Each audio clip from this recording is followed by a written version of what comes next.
Welcome, I'm Carlos Kaslow. And I'm Scott Zucker. Welcome to Legal Chat. Legal Chat is the Self-Storage Legal Network's continuation of our Legal Power Hour, where folks can send in questions on the email below, and we'll answer questions regarding the topics and issues that affect the self-storage industry. Carlos, we've done this for over 20 years with the Legal Power Hour. Are you ready to do the Legal Chat? I'm ready to rumble. Let's do it.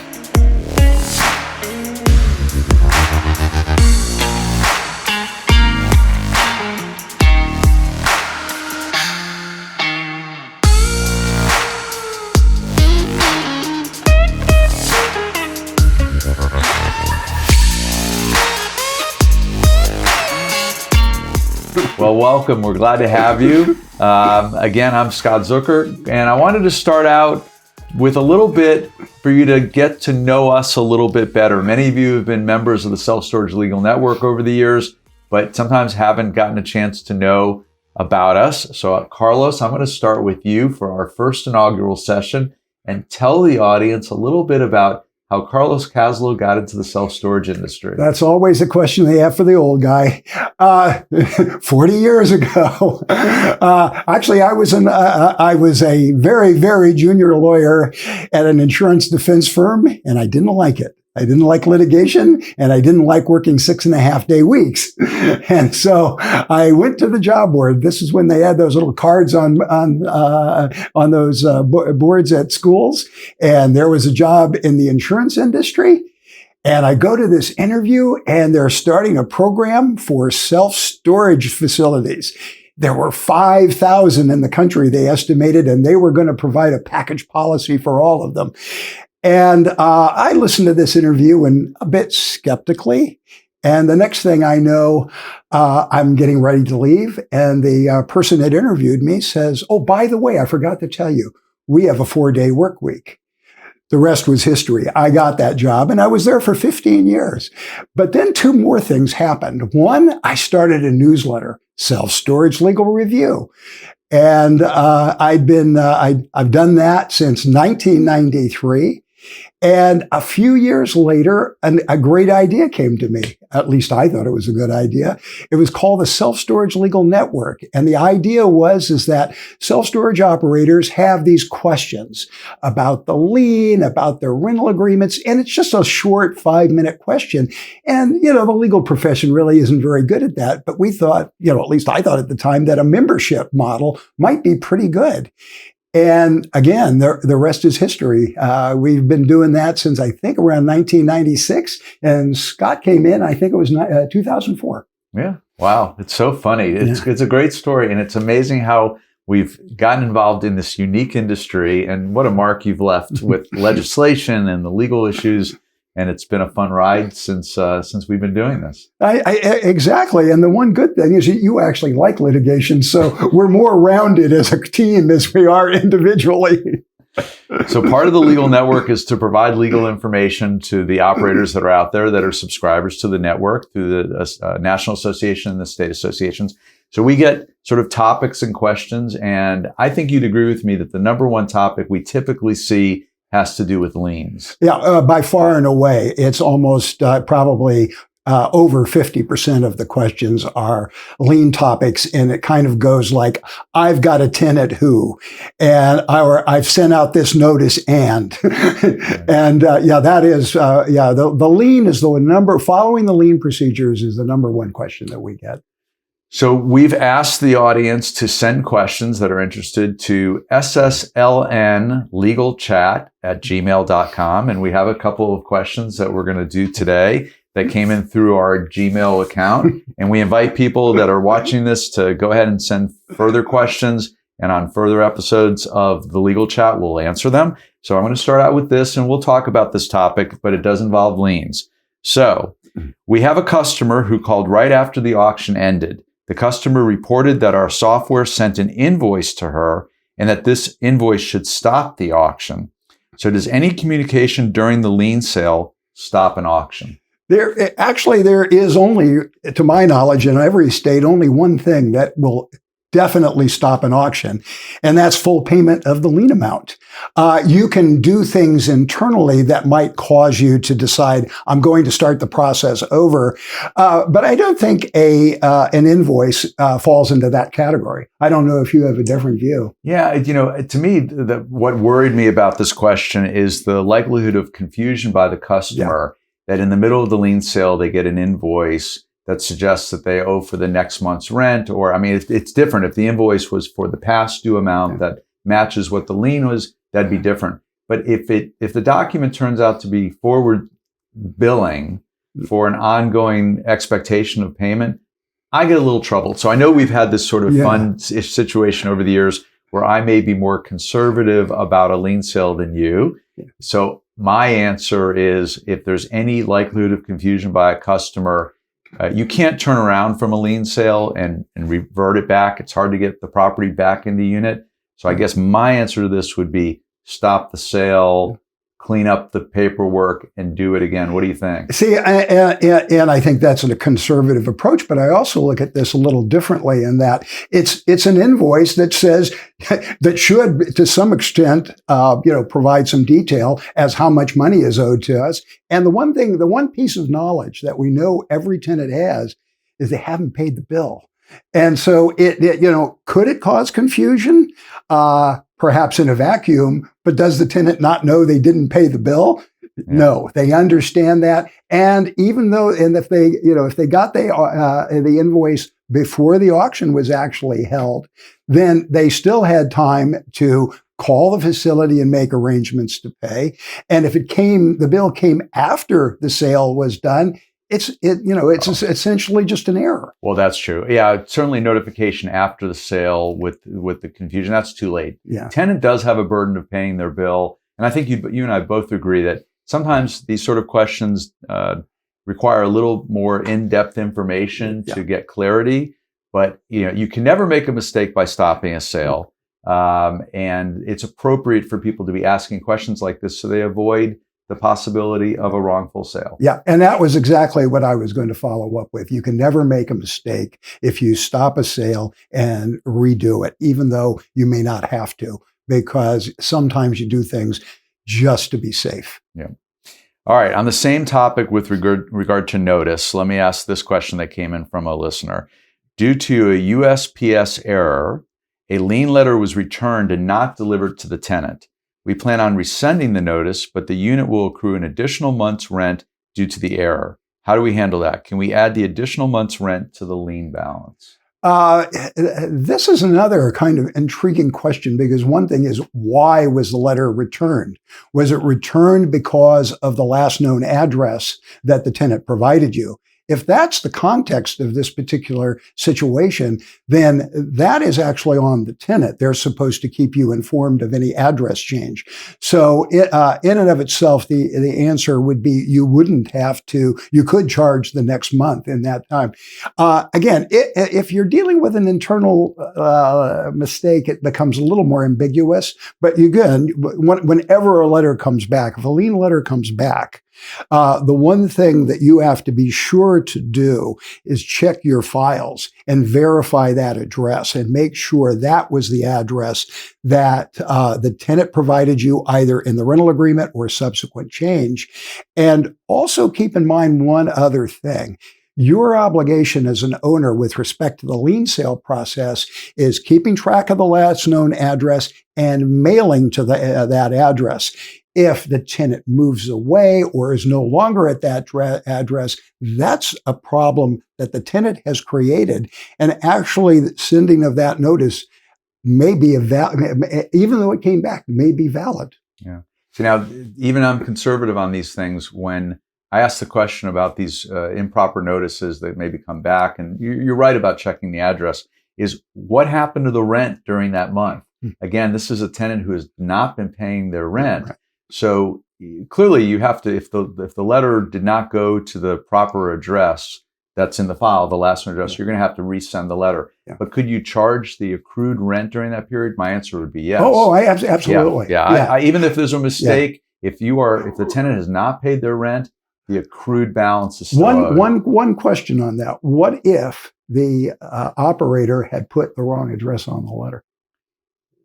And they found out about it before the sale. They'd have to stop the sale and restart, but they could add the accrued So you even balance. think under that context, they can, even though that it moved faster, they may not have had that indebtedness. Yeah, I think that as long as the clock is ticking, that the unit is being occupied by the tenant is responsible for paying the rent. Because they're occupying the space. They're occupying the space. Okay, I think that's fair. So I think this had a nuanced aspect to it. That's why I like the question is that certainly is the landlord's responsibility to make sure they're sending it to the last known address, including an email. Yeah. And if the tenant provides the wrong information, it's not on the landlord.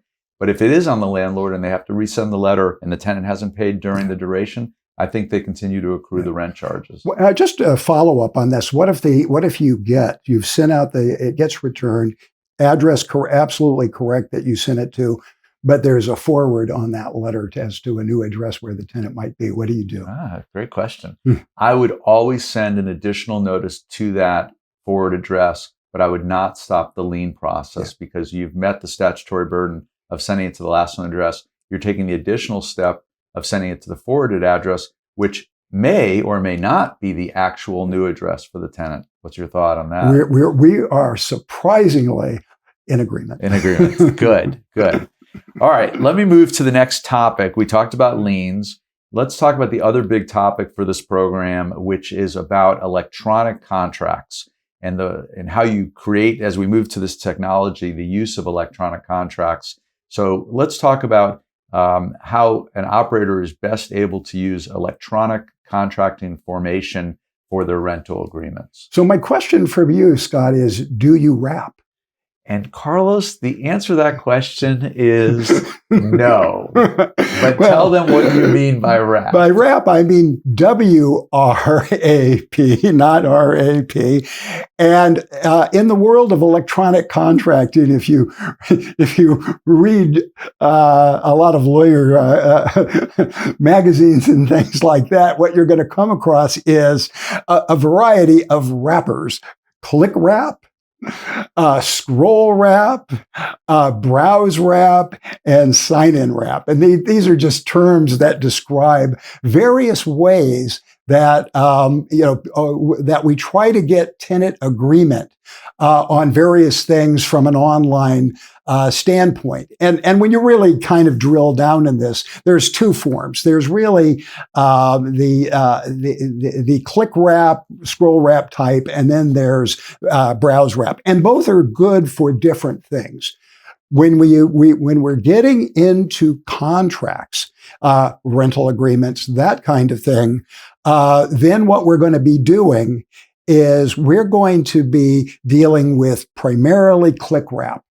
And that is where you get actual assent to a contract in a particular way by the tenant saying, I agree. And scroll wrap is just a variation on that theme where the person actually scrolls through the document, they get to the bottom and they click, I agree. And this is the type of methodology that you use when you're dealing with a contract that you actually have to get agreement to. Browse wrap is not appropriate for that because it essentially says, if you stay on my website, you've agreed to all these terms and conditions. What it is good for, though, is if you have pop-up notices or things like that. If you're going, if you stay on our website, you have agreed to X, Y, and Z, something of that nature. But you don't want it for a actual formal contract. And in the case of self-storage, a rental agreement.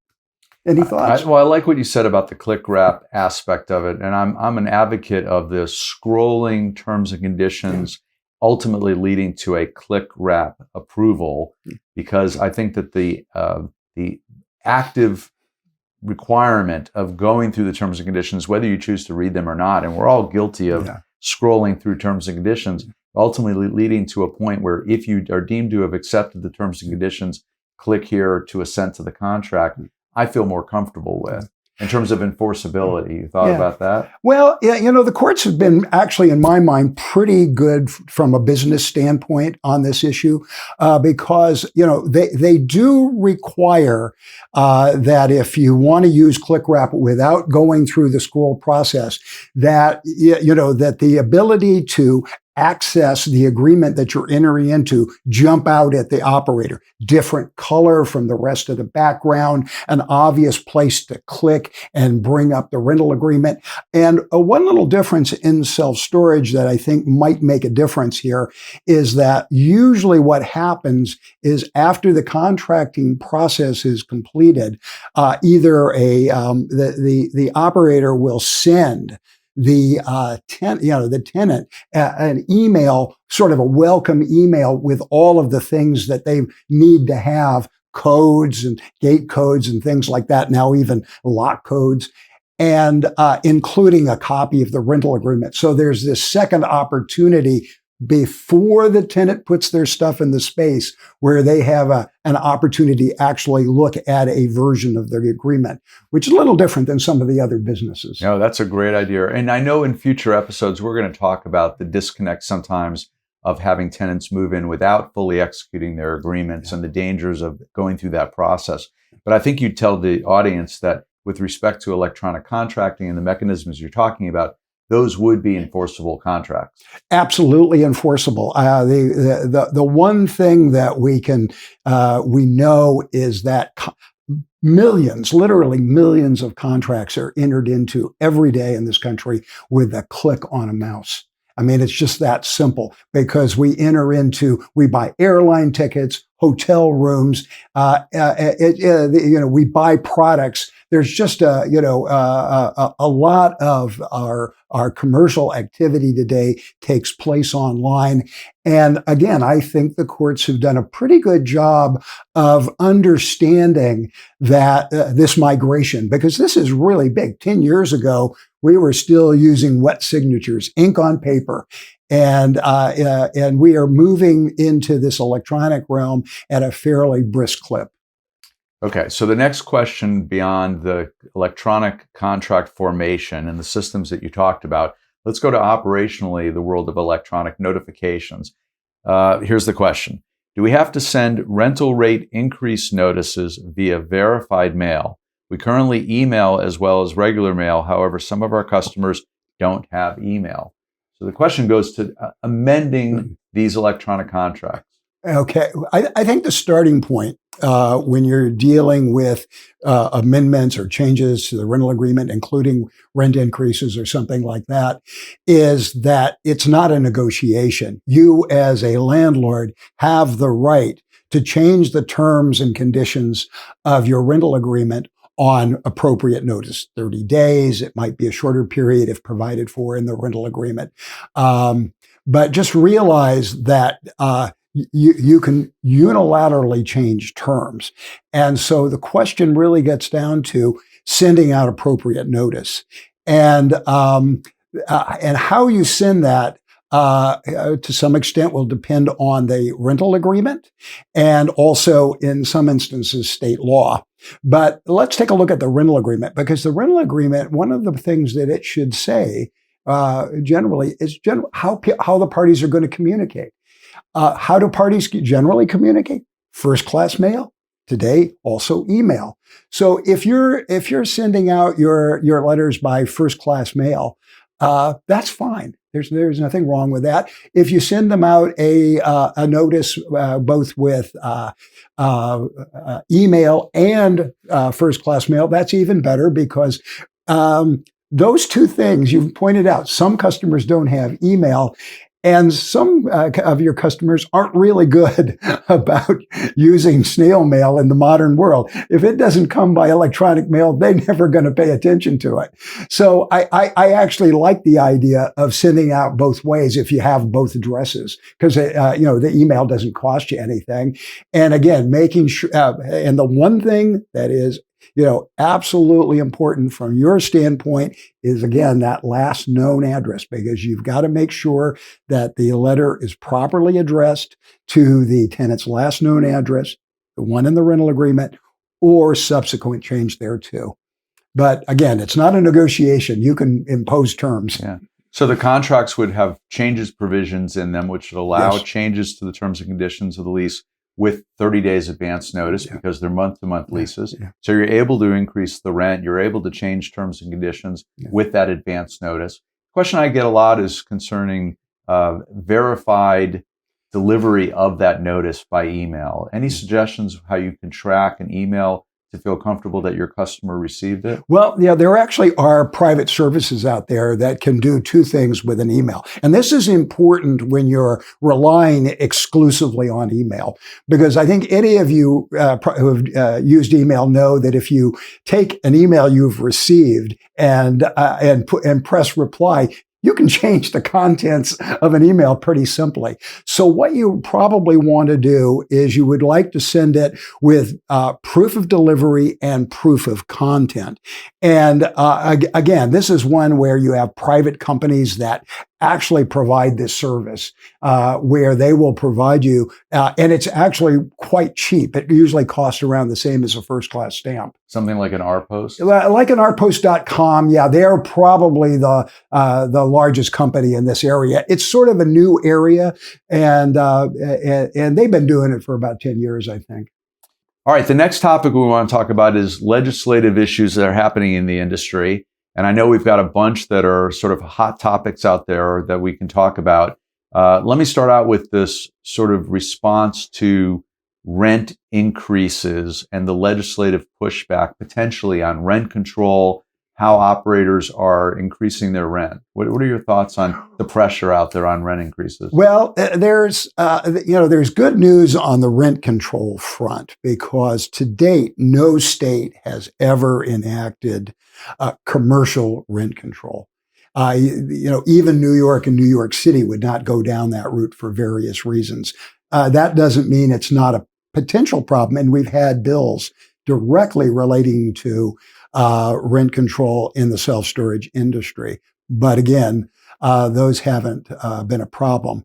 One of the other issues that has come up is this, and the legislators have been contacting the self-storage industry, the Self-Storage Association, with respect to what I'll call the 60-day rent increase. A person moves in at a fairly low rate, and within 60 days, they've been hit with a fairly significant rent increase. And the one thing we know about self-storage is once that property goes in, it's not easy to get it out from a customer standpoint. And so this has been a bit of a problem.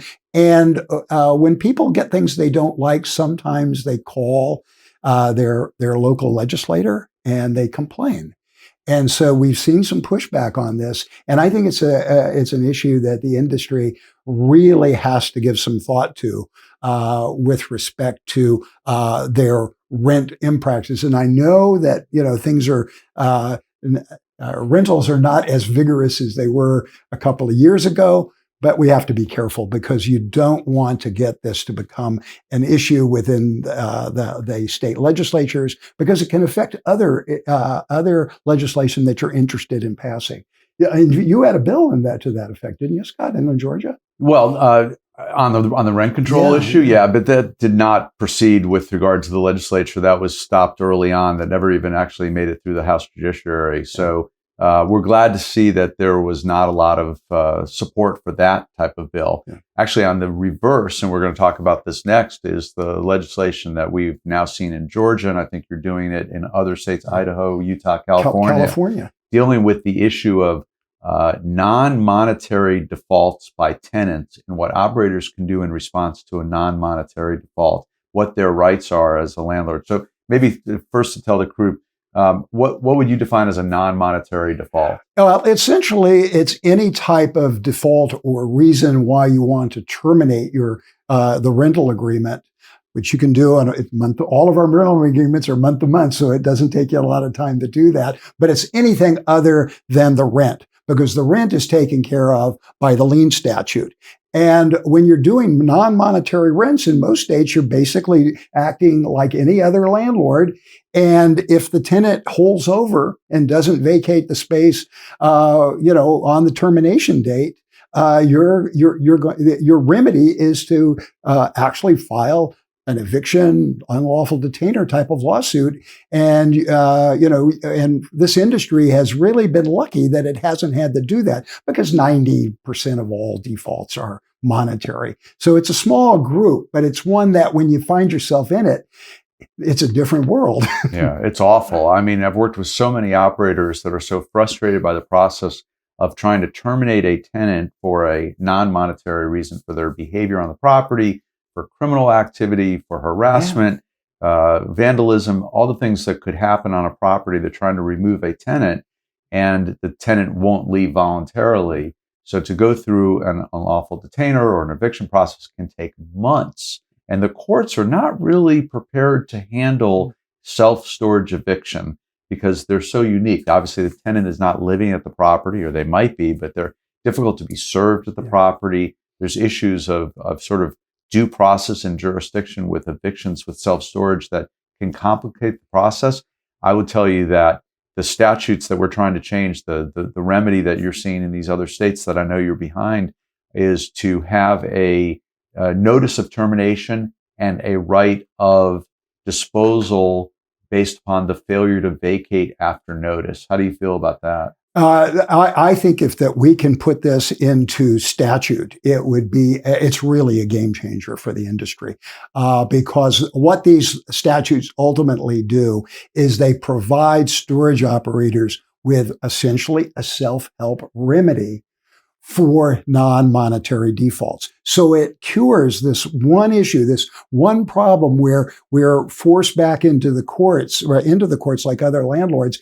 And, the dynamics of self-storage are very different than even apartment rentals and commercial properties. And having this would be great. And it's a process that's not that different from one that most storage operators are very familiar with, i.e. the lien remedy. It's similar. It's not identical. But no, I think this is good. I want to say one thing, a little note on this, and that is that this entire process that we're going through legislatively, we owe to Scott Zucker. I was at dinner with him, with Joe Doherty and Dan Bryant. And what happened was he starts complaining about this. And, it's so hard to go through these non-monetary defaults. And he's thinking, it's hard to get service of process. It's hard to, the courts don't understand it. And so what happens? 9 months later, Dan and Joe have turned this into legislation. Not only have they turned it into a model bill, they've introduced it into 5 states. And I think this is one of the best initiatives that the SSA, the Self Storage Association, has done in years. It really will make life much better for storage operators. Yeah, I agree. It's taking a real practical problem and creating a solution. And we all know that the SSA, that's what they do. They support their members with legislative action to support the industry, which is great. But the fun part of the legal chat is how we end it. And we always end it with a topic that is fun and personal. And it has to deal with baseball, wine, hobbies, travel, something that we can leave the listeners a little bit more about us. That's a little fun to talk about. So I'm picked today because I know you're a wine lover, and I want to ask the question, Carlos Kaslow, what's your favorite type of wine? Scott is just being kind, not talking about baseball during spring training when the Giants have won 4 games. We'll come to baseball. We'll get to baseball. I'm not talking about baseball at all this year. let me tell you. But I will talk about wine. And my favorite wine is actually Pinot Noir. And to be honest with you, I tend to like the French varieties of those out of Burgundy, Bourgogne, whichever you want to use. And though I do think that there are some extraordinary Pinots on the West Coast. out of Oregon, California, Washington. And I like it better than the Bordeaux or the Cabernet type wines because it's accessible a little sooner. If you're dealing with Cabernets, you're waiting 5, 6, 7 years before you can really sit down and drink one. But with a nice Burgundy, Pinot Noir, 2 or 3 years are ready to go. See, so you're a California guy and you're talking about European wines. Oh, yeah. Okay. It's just a matter of taste. And I think California and the West Coast makes delicious Pinots. But the thing I like about the French wines is they're a little earthier and they're not quite as fruity as the American versions. But it's just wine's a funny thing. It's just a matter of, I like this. I once actually took a wine course and our teacher started the course. He says, there's really 2 types of wine. One are those that are delicious. And 3 types. One that won't choke a goat, and the others that do choke a goat. You definitely want to stay out of the third category. See, you never thought on Legal Chat you get a little bit of wine information. Thought you'd enjoy it. We'll definitely do baseball for me the next time. What's your favorite wine, Scott? And why? Well, I'll tell the group a funny story. So over the holidays, I got this delivery of 6 bottles of wine from a friend of mine for the holidays who was shopping for wine, and I got the pleasure of enjoying his selection on wine. I cannot help, though, go back to the fact that just coincidentally, so we're both Pinot Noir fans. I'm a Willamette Valley fan from Oregon, and would pick up Pinot over others because of its fruit-forward nature for West Coast wines. But thank you for that wine gift, and I'll expect it next year as well. Yeah, well, of course. Well, not only that, I told my wife Janice that I'd sent this to this 6-bottle pack, gift pack, to Scott, and she says, "And all you ever buy me is swill." So I decided I'd send her the same gift pack. Well done. All right. We will see you all at the next Legal Chat for the Self-Storage Legal Network. Some more questions about the industry, some more topics to talk about, and then some more fun dialogue with my friend Carlos Kaslow as we continue on session to session. Thanks. And be sure to come back.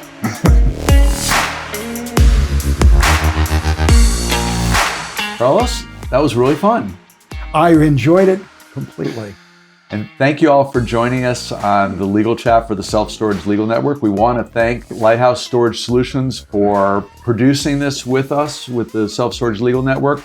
Again, you can ask questions for us for our future sessions that are going to be on YouTube. We're going to do these 4 times a year at the email below. And certainly you can reach out to Carlos and I via our emails if you have other questions about what we're doing. And certainly you can reach the Self-Storage Legal Network at www.selfstoragelaw.com. Again, thank you. Thank you. We'll see you soon.